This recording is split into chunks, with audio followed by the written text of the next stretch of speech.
How to log into PrimeLending Mortgage Account. Let's get started. Launch your preferred browser. At the very top, you'll see the search box. Over there, type in PrimeLending Mortgage Login and then search for it.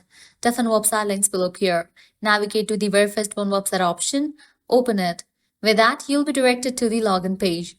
From here, you can easily get access to your account. All you have to do is provide the credentials. So go ahead and type in the username. Then type in the password. Then check in for the option of remember my username in the case you want to save a login info.